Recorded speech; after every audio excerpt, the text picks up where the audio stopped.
দল হিসেবে আওয়ামী লীগের সাংগঠনিক কার্যক্রম নিষিদ্ধ হয়েছে।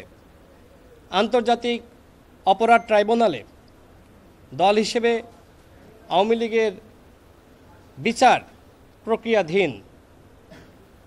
তবে আমরা লক্ষ্য করছি আসন্ন জাতীয় নির্বাচনকে কেন্দ্র করে আওয়ামী লীগের যারা পদে ছিল, যারা ২৪ সালে ডামি নির্বাচনে অংশ নিয়েছে, যারা স্বতন্ত্রভাবে এমপি হয়েছে, তাদের অনেকে বিভিন্ন জায়গায় নির্বাচনে অংশগ্রহণ করার প্রস্তুতি নিচ্ছে স্বতন্ত্রভাবে।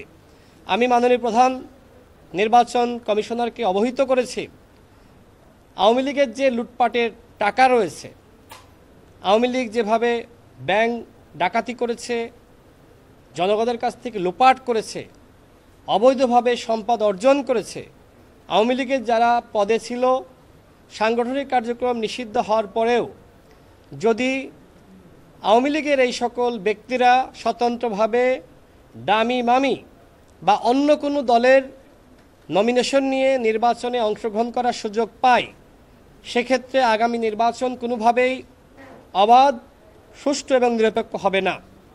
নির্বাচনে অংশ নিয়ে আওয়ামী লীগের এইসব স্বতন্ত্র ক্যান্ডিডেট তারা ওই দিন পরিবেশ ঘোলাটে করবে, কোনো জায়গায় যাতে সুষ্ঠুভাবে নির্বাচন না হয়, পরিবেশ আনস্টেবল করার জন্য আওয়ামী লীগের পদে থাকা স্বতন্ত্র প্রার্থীরা কাজ করবে। আমি সেই বিষয়টি জানিয়েছি। নায়াসিনামাইড ও স্যালিসাইলিক সমৃদ্ধ লিলি ফেস ওয়াশ যা ফেসের ডেড স্কিন সেল দূর করে দেয় দ্বিগুণ ফাস্টার ব্রাইটেনিং। যে আপনারা বিষয়টি স্পষ্ট করুন, যারা ২৪-এর নির্বাচনে অংশ নিয়েছিল, যারা শেখ হাসিনার নির্দেশনায় স্বতন্ত্রভাবে এমপি নির্বাচিত হয়েছিল, যারা আওয়ামী লীগের পদ পদবিতে আছে, তারা স্বতন্ত্রভাবে নির্বাচনে অংশ নিতে পারবে না, সেই বিষয়টি আপনারা স্পষ্ট করুন। আমি প্রধান নির্বাচন কমিশনারকে এই বিষয়টি জানিয়েছি। এছাড়া আমি আরও জানিয়েছি, যেহেতু আওয়ামী লীগের দোসর হিসেবে ১৬ বছরের নির্যাতন, নিপীড়ন, গুম, খুন, গণতন্ত্রকে হত্যা করা সবথেকে বড় ভূমিকা রেখেছে জাতীয় পার্টি এবং ১৪ দল। যদি আগামীতে জাতীয় পার্টি নির্বাচনে অংশ নেওয়ার সুযোগ পায়, সেক্ষেত্রে জাতীয় পার্টির ঘাড়ে ভর করে আওয়ামী লীগ ফিরে আসার সুযোগ আছে। সে বিষয়ে আপনারা কি ভাবছেন? আমি প্রধান নির্বাচন কমিশনারকে অনুরোধ জানিয়েছি জাতীয় পার্টি এবং ১৪ দলের নিবন্ধন যাতে স্থগিত করা হয়, তারা যাতে কোনোভাবেই নির্বাচনে অংশগ্রহণ না করতে পারে, সে বিষয়ে পদক্ষেপ নেওয়ার জন্য অনুরোধ জানিয়েছি।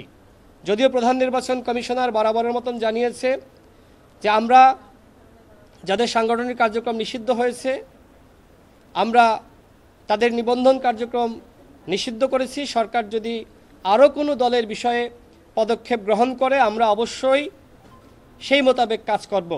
আর এই জন্য মাননীয় প্রধান উপদেষ্টা এবং অন্তর্বর্তীকালীন সরকারের কাছে আমার বিনীত অনুরোধ, আওয়ামী লীগকে ফ্যাসিস্ট হিসেবে তাদের সাংগঠনিক কার্যক্রম আপনারা যেভাবে নিষিদ্ধ করেছেন, ঠিক একইভাবে জাতীয় পার্টি এবং ১৪ দলের সাংগঠনিক কার্যক্রম নিষিদ্ধ করুন।